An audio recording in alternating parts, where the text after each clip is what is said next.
Hello students. After all the type of AC circuits that we have studied, now we are talking about power in an AC circuit.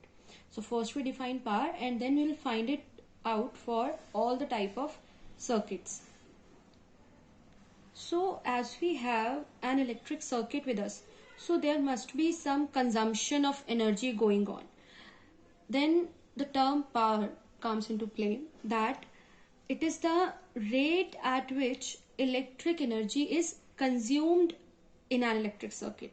Since there is an electric circuit, some energy consumption is going on when we are using it. So the rate at which electric energy is consumed in an electric circuit is called power.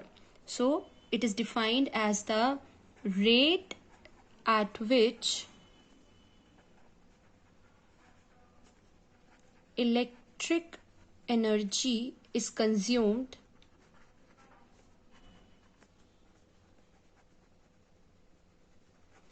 in an electric circuit, that is called the power of that AC circuit. In a DC circuit, power is simply given by the product of voltage and current. But when we have an AC circuit, both voltage and current are varying with time and they are not generally in same phase. There may be change in phase also. So for an AC circuit, we define instantaneous power. Since it is not same, the values for EMF and current are not same, they are alternating and they keep varying throughout the process. So we define instantaneous power in case of AC circuit. So let's see how we can define that. As in DC circuit, power is given by the product of voltage and current. Similarly, in AC circuit, instantaneous power is given as the product of instantaneous voltage and instantaneous current. So instantaneous power is equal to product of instantaneous voltage and instantaneous current. This is how we define instantaneous power in an AC circuit. Suppose if we have an AC circuit whose voltage and current at any instant t can be given as epsilon is equal to epsilon naught sine omega t, and instantaneous value for current is I is equal to I naught sine omega t minus phi. There is some difference of phi. So here phi is the phase angle between epsilon and current, and it shows that voltage leads the current by phi radians. Since voltage is it is omega t and this is omega t minus phi, means current is lagging, or we can say that voltage or EMF is leading current by phi radians. So this we have in our circuit. Now the instantaneous power for this circuit is given by P is equal to the product of instantaneous voltage and current, that means epsilon into I.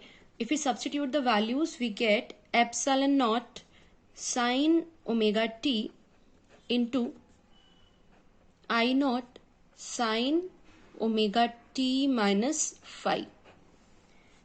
It is equal to epsilon naught I naught sine omega t into sine omega t minus phi by using simple trigonometric relation 2 sine A sine B.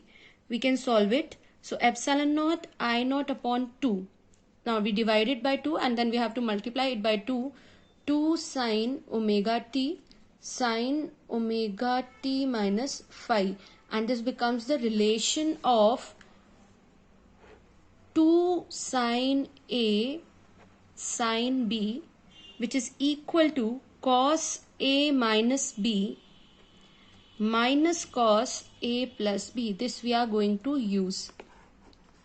Okay, by using this relation, we can write power as epsilon naught I naught upon 2, and this bracket can be solved in these terms.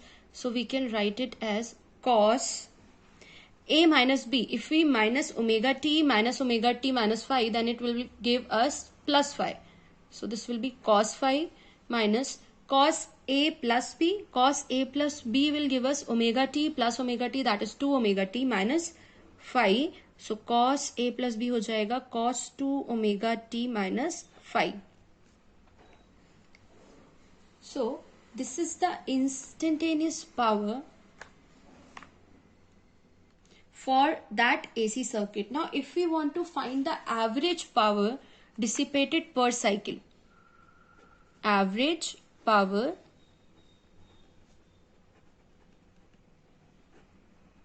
dissipated per cycle, then we have to find the average of this instantaneous power over the cycle. So average of करना पड़ेगा हमें P का, means average of epsilon naught I naught upon 2 cos phi minus cos 2 omega t minus phi.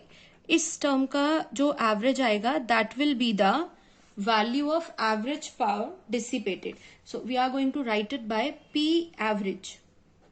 When we calculate P average, it will be epsilon naught I naught upon 2 cos phi. This is the first term.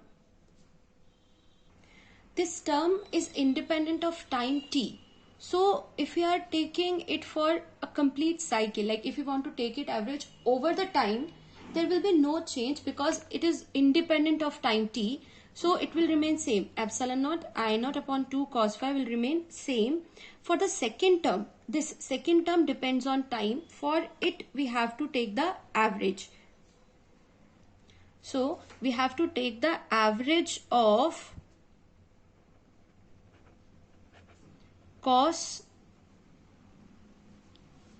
epsilon naught I naught upon 2 cos 2 omega t minus phi. Means जो हमारा second term है उसका हमें average लेना पड़ेगा for the cycle, while the average of first term will remain same as that of the term because it is time independent. Now since this term is time dependent, therefore for the whole cycle the average of this term will be 0. Since this term is time dependent, and when we take the average of a cos function over the time cycle, over the time period for a complete cycle, it will give us the value 0. So average for it is 0.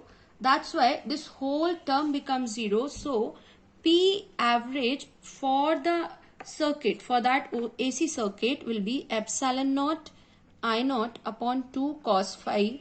We can also write it as epsilon naught upon root 2 into I naught upon root 2 cos phi, and these terms are the RMS values. So P average is equal to epsilon RMS I RMS cos phi, and from impedance triangle we know that the cos phi, this is called power factor. Cos phi is called power factor and its value is R upon Z. This we can find from impedance triangle.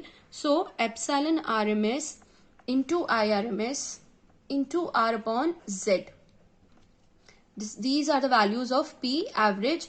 This is the average power dissipated per cycle, which is equal to the epsilon naught I naught upon 2 cos phi, or epsilon naught RMS I RMS cos phi, or epsilon RMS I RMS R upon Z, where Z is the impedance of the AC circuit. So these are the required answers. Now we can find it for different types of circuits like purely resistive, purely inductive, purely capacitive, and series LCR circuit.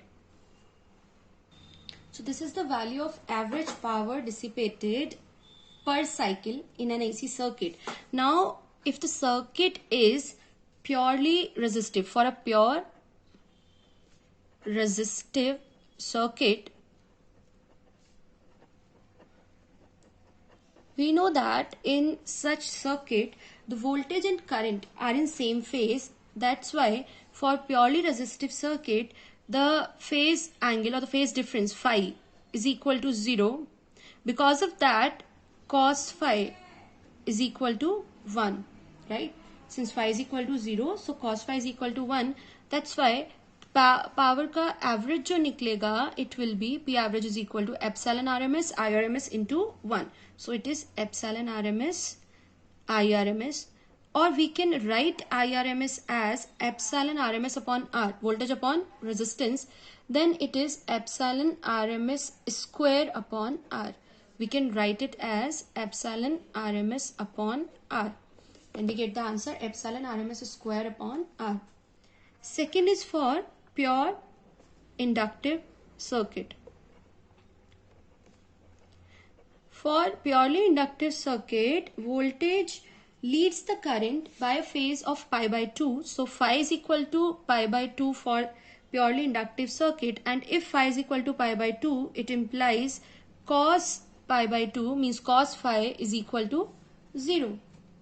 So if phi is equal to pi by 2, cos phi is equal to 0. That means average power dissipated over the cycle will be epsilon RMS IRMS into cos phi, that is 0. So it will be 0. Hence, the average power consumed in an inductive circuit over a complete cycle is 0. For a complete cycle, it is 0. There will be some instantaneous power for sure, but if we take the average over a complete cycle, it will be 0. Similarly, for pure capacitive circuit. In purely capacitive circuit, again, this time the voltage lags behind the current in phase by pi by 2. Voltage is lagging behind the current in phase by pi by 2. So this time phi is equal to minus pi by 2. Right? Once it is anti-clockwise, now it is clockwise. Phi is equal to minus pi by 2. In that case, again, cos minus pi by 2 we have, and it is also 0. The value for cos minus pi by 2 is also 0. So power average will be epsilon RMS into IRMS into 0. Again, the answer is 0. So if the circuit is purely capacitive, again the average power consumed in a capacitive circuit over the complete cycle is 0. These are the pure circuits. If we talk about series LCR circuit,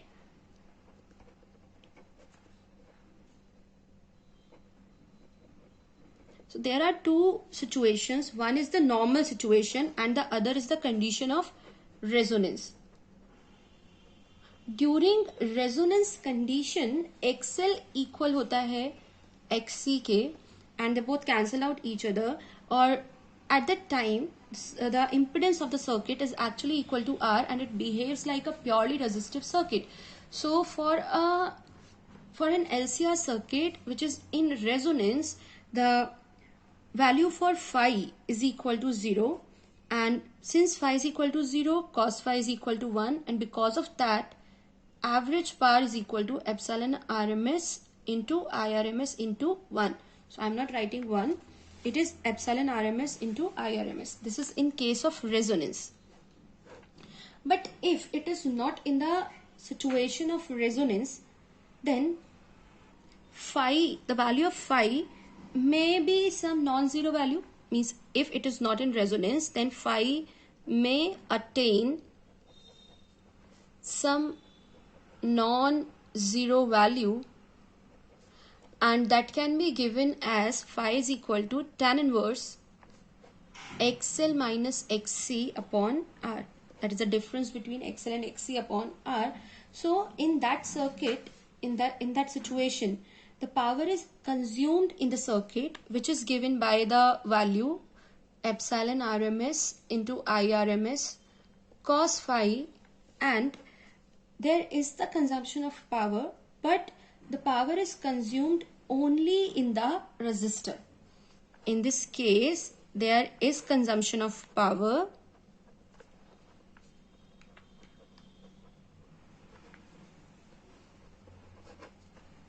but only in resistance capital R. So this is when the circuit is series LCR circuit and not in the condition of resonance. In that case, there is consumption of power according to the relation epsilon RMS IRMS cos phi, where phi is tan inverse XL minus XC upon R, but the consumption only takes place in resistance. So these are the values of power dissipated in an AC circuit, whether it is resistive, inductive, capacitive or LCR circuit. That's all for the video. For further videos, stay tuned, keep watching and keep studying. Thank you.